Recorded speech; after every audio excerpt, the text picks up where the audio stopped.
Commerce के income tax के अध्ययनरत विद्यार्थियों, अपन चल रहे हैं डेप्रिसिएशन वाले चैप्टर में। और डेप्रिसिएशन वाले चैप्टर में आज पटेल चौधरी वाली बुक का इलस्ट्रेशन नंबर 3 मैं आप लोगों को करवा रहा हूँ।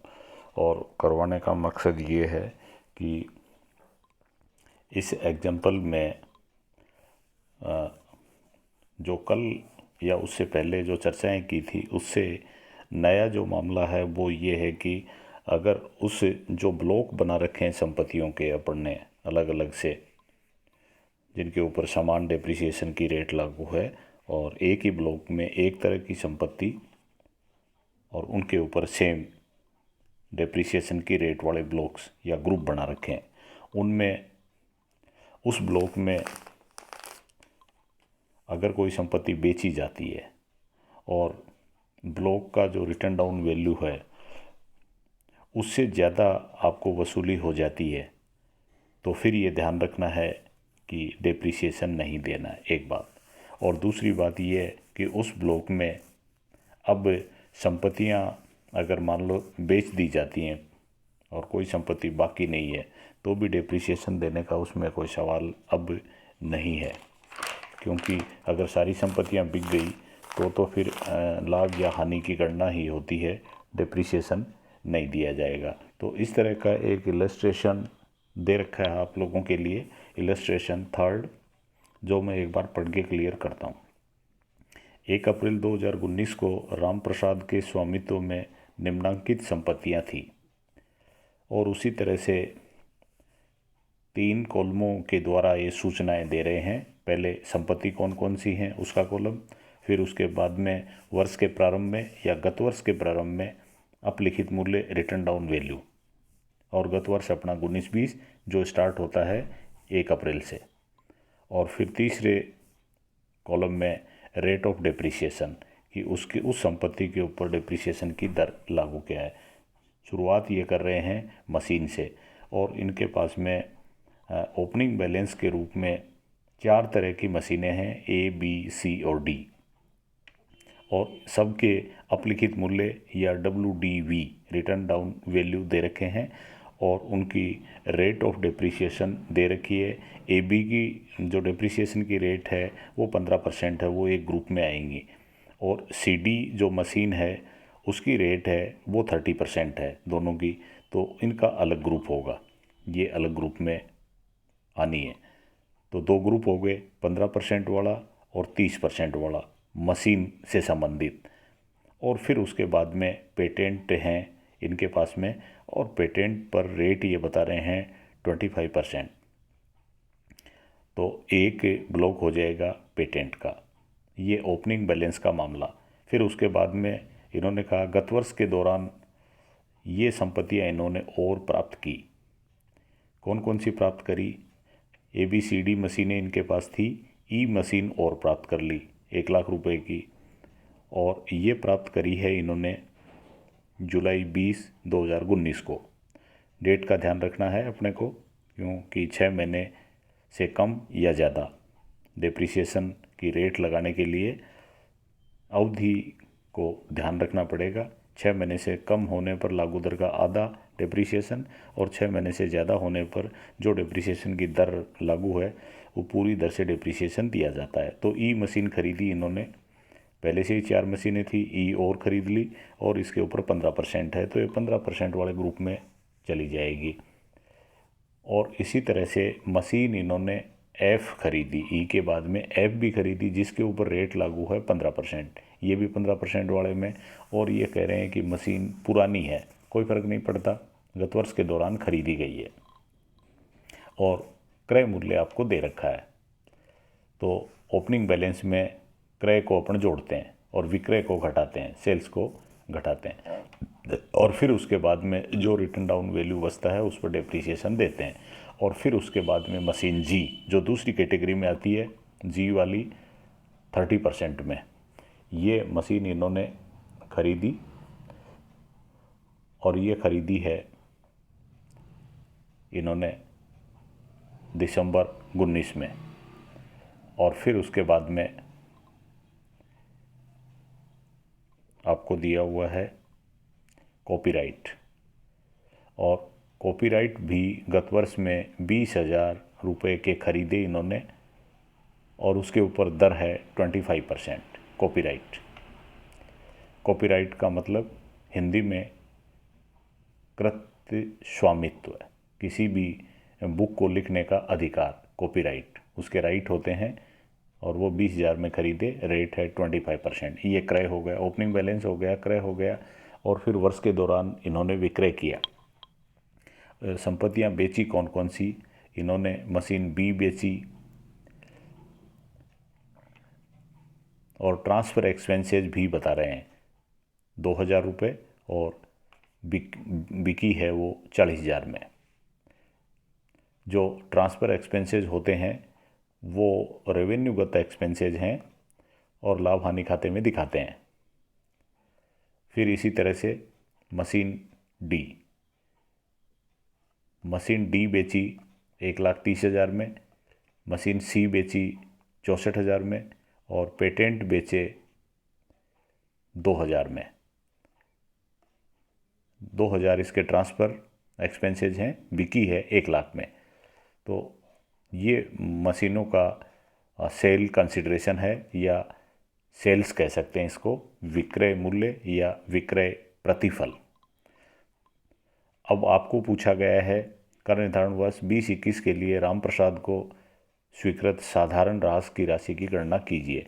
अपने को नॉर्मल डेप्रिसिएशन के बारे में कहा गया है कि आप कर निर्धारण वर्ष 2021 या गत वर्ष 19-20 के लिए उसकी राशि की राशि की गणना करें। राशि की राशि की गणना करने के लिए जैसा कि आपको बताया, शुरुआत करेंगे तो सबसे पहले एक हेडिंग लगाया आपने, कंप्यूटेशन ऑफ नॉर्मल डेप्रिसिएशन, या आप केवल ये लिख सकते थे कंप्यूटेशन ऑफ डेप्रिसिएशन।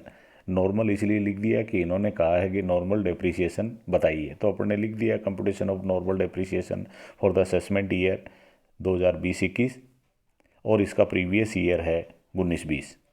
अब उसके बाद में ब्लॉक बनने, ब्लॉकों का आपको ध्यान है कि मशीन के ब्लॉक बनने हैं 2, एक 15% का और एक 30% का, और फिर उसके बाद में एक ब्लॉक बनना है, अलग संपत्ति है, पेटेंट्स और कॉपीराइट। ये अदृश्य संपत्तियों का अलग से ब्लॉक होता है, तो उसका अलग ब्लॉक बना लेंगे, और उसकी रेट भी अलग है 25%। तो सबसे पहले आपका जो ब्लॉक है वो अपन ने लिखा फर्स्ट ब्लॉक, और राइट साइड में एक कॉलम बना लिया अपन ने रुपीज़ के लिए, और बाकी पन्ने की पूरी जगह विवरण लिखने के लिए, पर्टिकुलर्स के लिए अपन ने लिखा फर्स्ट ब्लॉक। फर्स्ट ब्लॉक में नीचे क्लियर करते हैं कि मशीन कौन सी आ रही हैं, तो मशीन और रेट ऑफ डेप्रिसिएशन 15%। 15% वाली मशीनें हैं वो आपको लेनी है फर्स्ट ब्लॉक में। सबसे पहले इनका रिटर्न डाउन वैल्यू वर्ष के प्रारंभ में, तो अपन ने लिख दिया written down value as on 1 April 2019। प्रारंभिक जो मूल्य था 15% वाली संपत्तियों का, वो ए और बी दो संपत्तियां हैं, एक है 70,200 की रिटर्न डाउन वैल्यू, और एक है 1,56,000। तो दोनों को जोड़ दिया अपन ने, मशीन ए 70,200 प्लस मशीन बी रुपीज़ 1,56,000, और लास्ट के कॉलम में रुपीज़ में ले गए 2,26,200, 2,26,200। ये प्रारंभिक शेष होता है, और इसमें वर्ष के दौरान जो परचेजेज होते हैं या मशीनें एक्वायर की जाती हैं, प्राप्त की जाती हैं, वो अपन जोड़ देते हैं। तो कॉस्ट ऑफ मशीन जो गत वर्ष के दौरान प्राप्त करी, पहले आप देख लें कौन कौन सी प्राप्त करी है 15% वाली। एक तो ई मशीन है और एक एफ मशीन है, दोनों मशीन प्राप्त करी हैं इन्होंने, ई और एफ। तो लिखा cost of machine E and F acquired during the previous year 2019 and 20, और ई और एफ की राशियां दे रखी हैं 10 लाख और 4,20,000। 10 और 4 14,20,000। 14,20,000 की मशीनें 15% वाली और प्राप्त करी, तो ये लास्ट के कॉलम में राशि चली गई। अब इन दोनों का जोड़ हो गया 226,200 पहले से ही था, 14,20,000 और आ गए और 16,46,200 हो गया बैलेंस। अब इसमें से जो विक्रय होगा वो घटा दीजिए। वर्ष के दौरान इन्होंने जो भी विक्रय किया वो घटाएं। तो वर्ष के दौरान इन्होंने 15% वाली जो संपत्ति बेची वो घटाएंगे आप। तो 15% वाली संपत्ति जो बेची है वो है मशीन बी। मशीन बी बेची इन्होंने, और मशीन बी बेची 40,000 में। 40,000 रुपये में मशीन बी बिक गई। तो अपन अब लिखना शुरू करेंगे उसका। Less sales consideration of machine B sold during the previous year, और ये राशि लास्ट के कॉलम में 40,000। पहले से बैलेंस था अपना 16,46,200 और इसमें से 40,000 घटा दिए, तो ये राशि आती है 16,06,200। 16,06,200 ये राशि आ गई। वर्ष के अंत का बैलेंस आ गया। अब वर्ष का जो अंत का बैलेंस है, जिसको अपन WDV कहेंगे, रिटर्न डाउन वैल्यू, इसके ऊपर आपको अब लागू दर से डेप्रीसिएशन देना है। और इस ब्लॉक में डेप्रीसिएशन की जो लागू दर है वो दर है 15%। तो 16,06,200 को 15% से मल्टीप्लाई करें तो डेप्रीसिएशन आ जाता है आपका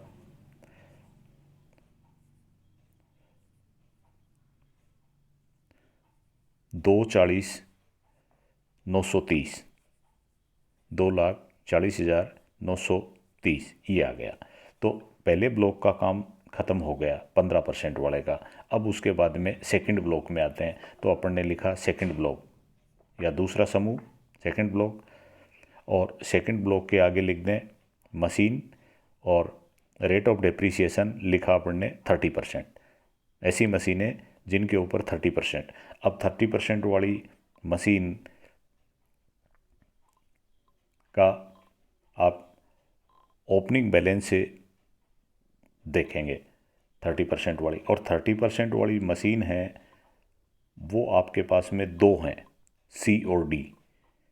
सी के 30% लागू है और डी के भी 30% लागू है। सी है 14,000 की और डी है 62,000 की। तो लिखा सेकंड ब्लॉक मशीन रेट 30%, और फिर नीचे लिखा मशीन सी 14,000 प्लस मशीन डी 62,000। 14,000 और 62,000 जोड़े तो ये 76,000। ये था रिटर्न डाउन वैल्यू वर्ष के प्रारंभ में। वर्ष के प्रारंभ में फिर गत वर्ष के दौरान अगर कोई मशीन और ख़रीदी है 30% वाली तो वो जोड़ देंगे वर्ष के दौरान।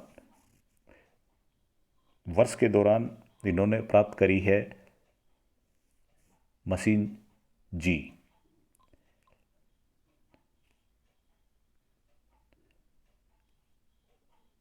और उसकी राशि आपको दे रखी है। कितने में प्राप्त करी?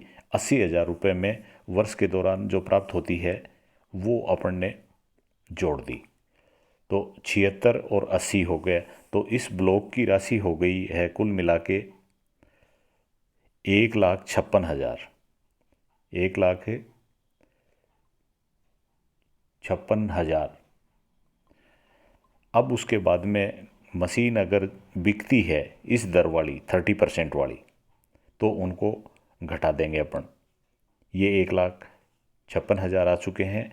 डेप्रीसिएशन देने की बात तो बाद में आएगी। बैलेंस हुआ 1,56,000। अब उसके बाद में बिक्री के बारे में देखते हैं। अपना बैलेंस चल रहा है अभी 1,56,000। मशीन बेची इन्होंने। मशीन बेची, सी और डी मशीनें बिकती हैं जो दोनों 30% में हैं। सी और डी मशीनें बेची और बेचने की राशि दे रखी है। डी की 1,30,000 और सी की है 64,000, यानी कुल 1,94,000 की बिक्री करी है जो बैलेंस में से घटेगी। और बैलेंस चल रहा है अपना संपत्तियों का 1,56,000। इस ग्रुप का बैलेंस है 1,56 और बिक्री हो गई 1,94 की। तो इसलिए यहाँ डेप्रिसिएशन नहीं दिया जाएगा। इसको लिखेंगे कैसे? 1,56,000 आपने लास्ट के रुपीज़ में लिख रखा है, रुपीज़ वाले कॉलम में, और उसके नीचे अब पर्टिकुलर साइड में विवरण में दिखा रहे हैं less sales consideration of machine C&D, और C&D के लिए दोनों को जोड़ के 64,000 और 1,30 बराबर 1,94,000। ये 1,94,000 1,56 में से घटते हैं, लेकिन अधिकतम छूट अपन डेप्रिसिएशन की, अब ये संपत्तियां बिक गई हैं तो सेल्स को अपन घटाते हैं, तो 1,94 को घटाने, लेकिन अधिकतम अपन घटा सकते हैं बैलेंस के बराबर, और बैलेंस है अपना 1,56,000। तो 1,56,000 घटा दिया और बैलेंस इसमें कुछ नहीं बचा। इसका मतलब डेप्रिसिएशन देने का कोई सवाल ही नहीं है। और संपत्ति बेचने पर जो लाभ हुआ है, जिसको पूंजीगत लाभ कहते हैं, और डेप्रिसिएबल जो असेट्स हैं उनका लाभ होता है, वो अल्पकालीन पूंजी लाभ होता है। उसकी गणना पूंजी लाभ वाले चैप्टर में अलग से की जाती है। तो ये 2 ब्लॉक हो गए आपके, और उसके बाद में तीसरा ब्लॉक, और थर्ड ब्लॉक आता है अदृश्य संपत्तियों का। इसकी भी शुरुआत यही करते हैं। ओपनिंग बैलेंस है, क्रय को जोड़ते हैं, विक्रय को घटाते हैं। सबसे पहले ओपनिंग बैलेंस तो दिखाने के लिए आपने लिखा पेटेंट एंड कॉपीराइट, और आगे रेट लिख दी 25%। ये विवरण में आपने थर्ड ब्लॉक के नीचे लिख दिया, और फिर इसके नीचे लिखा return down value on 1 April 2019, और 1 अप्रैल 2019 को ओपनिंग बैलेंस अपने को 75,000 का दे रखा है। अब उसके बाद में वर्ष के दौरान इन्होंने संपत्तियां और प्राप्त करी, और वर्ष के दौरान जो संपत्तियां प्राप्त करी हैं वो कॉपीराइट की दे रखी हैं 20,000। तो वर्ष के दौरान जो प्राप्ति होती है वो जोड़ते हैं, तो अपन लिखेंगे add cost of copyright purchase during the previous year. गत वर्ष के दौरान 20,000 की और खरीद ली, पहले से 75 की चल रही थी, 75 और 20, इस ब्लॉक में बैलेंस हो गया 95,000। अब इन्होंने बिक्री क्या करी है वो देखते हैं। पेटेंट इन्होंने बेचे हैं, और वो पेटेंट बिक गए 1 लाख के, पेटेंट के मिले हैं 1 लाख। तो अपना बैलेंस केवल 95,000 था, और बेचने पर अपने को मिल रहे हैं 1 लाख।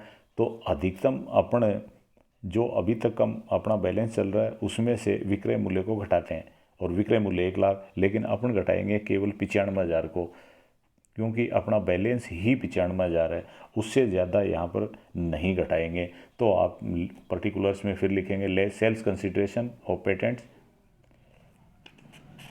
विच is sold during the previous year, जो पिछले साल के दौरान बेचा गया 1 lakh, but restricted to 95,000। But restricted money होता है प्रतिबंधित, लेकिन घटाया जाना 95,000 तक प्रतिबंधित है। जितना बैलेंस है उतना घटा सकते हो आप, तो उतना डेप्रिसिएशन इसने ले लिया 95,000 का। और अब उसके बाद में रिटर्न डाउन वैल्यू, इस ब्लॉक में कुछ नहीं बचता है, नील। और लाभ या हानि की गणना तो अल्पकालीन पूंजी लाभ की गणना होगी, वो अलग से पूंजी लाभ का चैप्टर है, उसमें गणना होती है। तो इस तरह से ये आपका उदाहरण कंप्लीट हो गया। इसमें देखने वाली बातें ये थी कि संपत्तियों के ब्लॉक बनाना, और फिर उसके बाद में कोई संपत्ति बेची जाती है तो उसको घटाना, और विक्रय मूल्य अगर उस ब्लॉक का जो बैलेंस है उससे ज़्यादा मिलता है तो ब्लॉक के बैलेंस जितना ही अब आप घटा सकते हैं, उससे ज़्यादा नहीं घटाया जा सकता। Thank you.